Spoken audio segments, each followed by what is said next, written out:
எல்லாரும் எப்படி இருக்கீங்க? எல்லாரும் நல்லா இருக்கீங்களா? நல்லா இருக்கியா? வீடியோ ரிலீஸ் பண்ணி 1 மாசம் 10 நாள் ஆச்சு. எனக்கு என்ன ஆச்சு, நான் எங்க போயிருந்தேன்னு அப்புறம் சொல்றேன். எல்லாருக்கும் என்ன ஞாபகம் இருக்கா இல்ல மறந்துட்டீங்களா? மறந்திருக்க மாட்டீங்கன்னு நம்புறேன். தெரியல, ஞாபகம் இல்ல. 2026 ஸ்டார்ட் ஆயிடுச்சு. இனிமேல் கன்ஃபார்மா ரெகுலர் வீடியோ தான். சேர்ந்து நடக்க போறோம். என்னோட இந்த ஹெல்த் இஷ்யூலயும் என்ன வீடியோ போடுன்னு மோட்டிவேட் பண்ணதே இவருதான். மனிதராய் பிறந்த தெய்வம். இவருக்கு என்னோட நன்றியை சொல்லி இந்த அகண்டா 2 மூவியை ரோஸ்ட் பண்ணலாமா? இதோ உங்களுக்காக. பார்ட் 1ல ஹீரோ பல பேர்த்தோட பல்ல புடுங்கி பார்த்ததால இப்போ ஹீரோவோட பல்ல புடுங்கலான்னு என்னையே முடிவு பண்ணுது. அவர் பல்லு சாதா பல்லு இல்ல, பெரிய பல்லுன்னு அங்க இருக்கிற ஆபீசரே பில்டப் கொடுக்குறாரு. அந்த பையனை பத்தி தெரியும்ல, கிறுக்கு பையன். பனி பிரதேசத்தோட விஎஃப்எக்ஸ் பேக்ரவுண்ட்ல போட்டுட்டு ஹீரோ பாட்டுக்கு நடந்துகிட்டே என்ட்ரி கொடுக்குறாரு. உங்களெல்லாம் பார்க்கும் பொழுதே எனக்கு வந்து பார்த்தோன்னா இந்த ஞாயிற்றுக்கிழமை எவ்வளவு நாசமா போக போகுது நிகழ்ச்சி அப்படின்றது வந்து. அங்க ஒரு குகையில ஒரு கும்பல் நெய்யை ஊத்தி யாகம் வளர்த்துட்டு இருக்காங்க. இவ்ளோ பனியிலும் நெய் ஃப்ரீஸ் ஆகாம இருக்கு பாத்தீங்களா? நெய்னா இப்படி இருக்கணும், ஆச்சி நெய் மாதிரி இருக்கணும். அதை விடுங்க, அந்த பேக்ரவுண்ட்ல நிக்கிற 2 பேர்த்தோட போஸ கவனிச்சிங்களா? மலச்சிக்கல் வந்த மலைப்பாம்பு மாதிரி முடிச்சுக்கிட்டு இருக்க போலையா? இப்போ இந்த இடத்துல ஹீரோ என்ட்ரி ஆகுறாரு. சைடுல 2 புல்டாக கூட்டிக்கிட்டே வராரு. ஐயா, சாதா நாயே வெறித்தனமா கடிக்குது, இதுல கடிக்கிற நாயை கூட கூட்டிட்டு சுத்துறீங்களே, பாத்துங்க ஐயா. அங்க இருக்கிற சாமியார் உனக்கு பார்ட் 2ல பெரிய ஆப்பு இருக்கு, அதுல ஜெயிக்க ஒத்த கால நிக்கணும்னு சொல்றாப்படி. அந்த ஆப்பு அவருக்கா இல்ல நமக்கான்னு தான் தெரியல. நமக்குள்ள உனக்கு. அப்ப எல்லாரும் சேர்ந்து ஹீரோவுக்கு சங்கு ஊத்துறாங்க. சாரி, சங்குல தண்ணி ஊத்துறாங்க. குளிச்சாலும் சரி, ரின் சோப்பை போட்டு அழிச்சாலும் சரி, அந்த நெத்தியில இருக்க பட்டை மட்டும் போகலங்க. நிப்பான் பெயிண்டா இருக்கும் போல. சைனா மிலிட்டரியில இருக்க வில்லனோட பையனை இந்தியன் ஆர்மி ஆபீசர் ஒரே குத்துல சாகடிச்சிட்டாங்க. அதுக்கு அந்த சைனாவில இந்தியாவை பழிவாங்க ஒரு மிகப்பெரிய அறிவாளி கிட்ட ஐடியா கேக்குறாரு. அதுக்கு அவ என்ன சொன்னா? அந்த அறிவாளி என்னடான்னா இந்தியா மேப்ப ஸ்கிரீன்ல போட்டுட்டு ராமாயண புக் எடுத்துட்டு மந்திரம் ஓதிட்டு இருக்காரு. செம்ம இன்டெலிஜென்ட்டியா நீ. இப்ப இந்தியாவை ஒட்டுமொத்தமா அழிக்கணும்னா அவங்க கும்பிடுற சாமி அழிச்சிட்டா போதும்னு ஐடியா குடுக்குறாப்படி. சாமி அழிச்சிட்டா இந்தியா எப்படிங்க அழியும் கேட்க தோணுது. பட் சாமி படமாச்சே, வேற என்னங்க செய்ய முடியும்? வேற என்ன செய்ய முடியும்?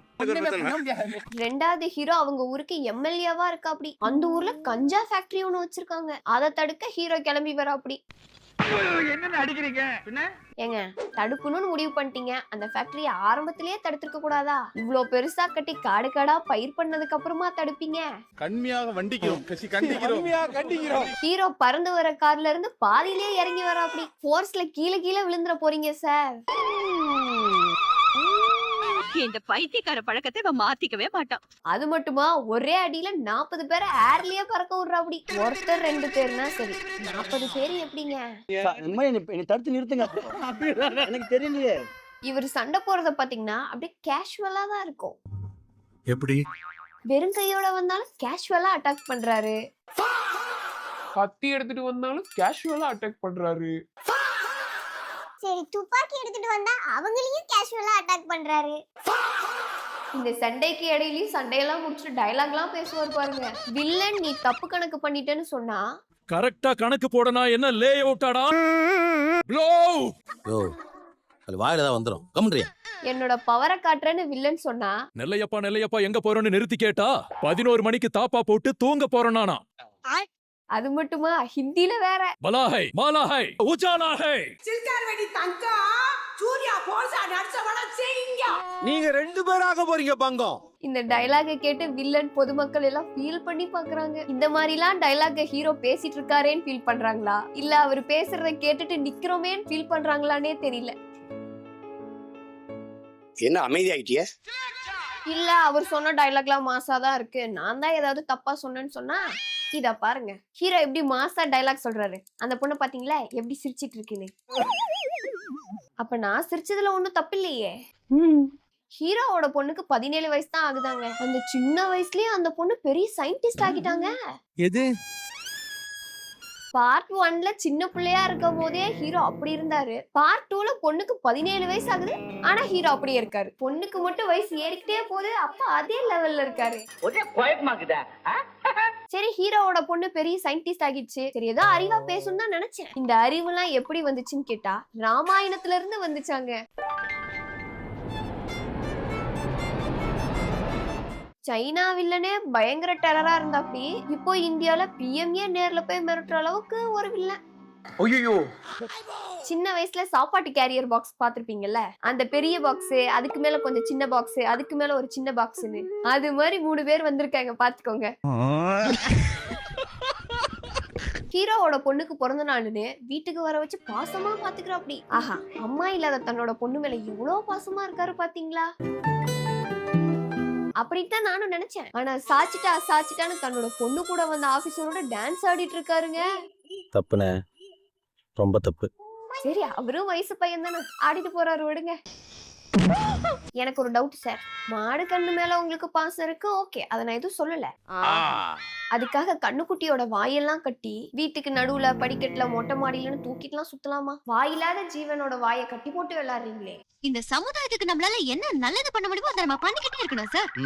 சைனான்னு பேர் எடுக்கும் போதே நமக்கு தெரியும் இந்தியால நோயை பரப்புவாங்கன்னு பரப்பி விட்டானுங்க. அந்த நோய்க்கு காரணம் கடவுள் தானே, கடவுளையே கும்பிட வேணாம்னு முடிவு எடுத்துட்டாங்க. அத நீங்க மட்டும் முடிவு பண்ணா போதுமா? வேற எவன்டா முடிவு பண்ணும்? நோய் சயின்டிஸ்ட். அப்புறம் என்ன, அந்த 17 வயசு பொண்ணாலதான் அந்த நோய்க்கு மருந்து கண்டுபிடிக்க முடியும், கண்டுபிடிச்சிருச்சு. I know she is very talented. அந்த நோய்க்கான மருந்து அந்த பொண்ணுதான் கண்டுபிடிக்குமானே அந்த பொண்ணுக்கே தெரியாது. அதுக்குள்ள வில்லனுக்கு தெரிஞ்சு போச்சு. இவருக்கு எப்படியா எல்லாம் தெரியுது? அது எப்படி தெரிஞ்சிச்சுன்னு படத்துலயும் சொல்லல, நமக்கும் தெரியல. இப்ப வில்லன் சும்மா இருப்பானா? அந்த பொண்ணை கொல்லணும்னு ஆள் அனுப்புனா பொண்ணோட ஹெட் ஆபீசர் பறந்து சண்டை போடுறாங்கங்க. அதை பார்த்துட்டு உம்முன்னு இருந்ததுக்கு அந்த பொண்ணை கொண்டிருந்தா கூட கொஞ்சம் ஷாக் ஆயிருப்போம். அந்த பொண்ணு வேலை செஞ்ச லேபு மலைக்கு கீழே இருந்திருக்கும். ஆனா எஸ்கேப் ஆகுறன்னு அந்த பொண்ணு பனிமலையோட உச்சிக்கு வந்துட்டு அந்த இடத்துலதான் ஹீரோ தவம் பண்ணிட்டு இருக்காரு. ஓடி வந்து ஒளியிற டிஸ்டன்ஸ்ல ஹீரோ இவ்வளவு நாளா தவம் பண்ணிட்டு கிடந்தாரு. அதான் கரெக்ட். இதை கொஞ்சம் கரெக்ட் பண்ணீங்க. அந்த பொண்ணு ஓடி வந்துச்சு, நடந்து வந்துச்சு, பறந்து வந்துச்சு, சரி விட்டுருவோம். ஆனா வில்லன் டொயோட்டோ கார் எடுத்துட்டு அந்த பனிமலையோட உச்சிக்கு வந்து நிக்கிறா. அப்படி ஒருவேளை நமக்கெல்லாம் தெரியாம இமயமலை உச்சிக்கு யாரோ ரோடு போட்டு வச்சிருக்காங்களா? அதான் எனக்கும் புரியல. பிரச்சனையில இருக்க அந்த பொண்ணை காப்பாத்த பல வருஷமா பனியில உறைஞ்சு கிடந்த ஹீரோ வெளியே வராருங்க. உயிரோட இருக்கவங்களை எப்படிங்க ஐஸ் கட்டில வைப்பாங்க? சரி, லாஜிக் எதுக்கு நமக்கு, நம்ம பாட்டு கதையை பார்ப்போம் வாங்க. அதுவும் அவர் பண்ண ஃபைட்லாம் பார்த்துருக்கணுமே. இன்னும் இதெல்லாம் நீங்க விடலையா? முடியாது. NH பைபாஸ புடிச்சு இந்தியன் வில்லன் டொயோட்டோ கார்ல அதே பனிமலையோட உச்சிக்கு வராருங்க. லடாக் ட்ரிப் போறது, இமயமலை ஏறதெல்லாம் ஒரு சாகசம். இவங்கள பாத்தீங்களா? எங்களை பார்த்தா உனக்கு கிணப்பாய மாதிரி தெரியுது. இல்ல சார், ஆமா சார். இவங்க பண்ற அலும்புல இன்னொரு பேய் வில்லன் அதே இடத்துக்கு வந்து சேர்றா. அப்படி ஐயா, பைபாஸ் ரூட்ல போனா கூட இவ்வளவு வேகமா வர முடியாது ஐயா. சரி, இந்த பேய் வில்லன் ஹீரோவை பார்த்து ஏதோ சண்டை போடுவார்னு பார்த்தா இவர் ஒரு பிளாஷ்பேக் ஓட்டுறா. அப்படி அந்த பிளாஷ்பேக் 15 நிமிஷத்துக்கு போகுது போய்கிட்டே இருக்குது.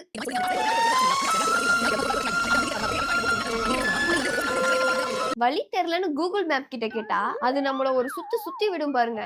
அது மாதிரி நம்மள சுத்தி விட்டுட்டு இருக்காங்க. உயிருக்கு போராடுற அந்த குழந்தைங்களையும் மக்களையும் சரி மெடிசனை கொடுத்து காப்பாத்துவாங்கன்னு பார்த்தா டோராவின் பயணங்கள் மாதிரி போற வழியில கடவுள் இல்லைன்னு நினைக்கிறவங்களுக்கு எல்லாம் கிளாஸ் எடுத்துட்டு இருக்கா. அப்படி ஆனா ஸ்கூல் போறவங்க கூட இந்த அளவுக்கு இங்கிலீஷ் பேச மாட்டாங்க சார். ஆனா நீங்க பேசுற இங்கிலீஷ் இருக்கே, மேபி ஃபியூச்சர்ல இந்த படத்தை பாக்குறவங்களுக்கு புரியும், பேசிருப்பாரோ என்னமோ. இன்னும் அவ்வளவு வேலை வெட்டி இல்லாத வெட்டி போயலாம் நானு. நீங்க என்ன சும்மா சுத்திட்டு இருக்கிறீங்களா? கிளாஸ் எடுத்தது போதும் சார், மேட்ருக்கு வாங்க. இந்த வந்துட்டாரு பாருங்க. பென்சில சாஃப்ட்னர்ல விட்டு திருவுற மாதிரி பேயோட வயிற்றுல விட்டு திருவிட்டு இருக்காரு. இந்த ஹீரோ மட்டும் தாங்க நம்ம கிட்ட புதுசா ஏதாவது பண்ணி சிரிக்க வைக்கிறாரு. ஆமாங்க, நான் ஜோக்கர். நான் நல்லா காமெடி பண்ணுவேன். அது கூட பரவாயில்ல. இறந்து போன தன்னோட அம்மாவுக்கு கடவுளே வந்து ஹீரோ மாதிரி காட்சி அளிக்கிறாரு. எனக்கு அந்த இடத்துல இது சாமி படம் மாதிரியே தெரியலங்க. அப்படி போட நினைச்சேன். நான் சாமியெல்லாம் எதுவும் கிண்டல் பண்ணலங்க. இவ்வளோ தூரம் இவங்க காமெடி பண்ணதுல நடுவுல இது மட்டும்தான். ஏதாவது கொஞ்சம் தப்பா இருந்தா தயவு செஞ்சு மன்னிச்சுங்க. இப்போ வில்லன் அழிக்க ஹீரோ ஒரு என்ட்ரி கொடுப்பாரு. நம்ம சிரிக்க வைக்க என்னெல்லாம் பண்ணணுமோ அது எல்லாம் பண்ணிடுவோம். அப்படி இவரோட முயற்சியை பாராட்டலாமே ஃப்ரெண்ட்ஸ். அது மட்டுமா, படத்தோட கிளைமேக்ஸ்ல இவரும் வில்லனோட சேர்ந்து ஆடிட்டு இருக்காருங்க. அந்த ஆட்டத்தோட இந்த படத்தோட ஓட்டம் முடிஞ்சிருச்சு. ஒரு சில படங்கள்லாம் அடுத்து என்ன பண்ணுவாங்க, அடுத்து என்ன பண்ண போறாங்கன்னு பாத்துட்டு இருப்பேன். ஆனா இந்த படத்துல தான் நீங்க என்னத்தையாவது பண்ணுங்க, நான் 3 மணி நேரத்தை ஓட்டணும்னு பாத்துட்டு இருந்தேன். நீங்களும் உங்களோட வாழ்க்கையில 3 மணி நேரத்தை ஓட்டணும்னா அகண்டா 2 மூவியை நெட்ஃபிளிக்ஸ்ல பார்த்து என்ஜாய் பண்ணுங்க. போயா. இந்த வீடியோ உங்களுக்கு பிடிச்சிருந்தா லைக் பண்ணுங்க, ஷேர் பண்ணுங்க, மறக்காம சப்ஸ்கிரைப் பண்ணுங்க. மீண்டும் அடுத்த ஒரு வீடியோல பார்க்கலாம். பை. வரட்டா மாமே. கம் பேக் குருதி.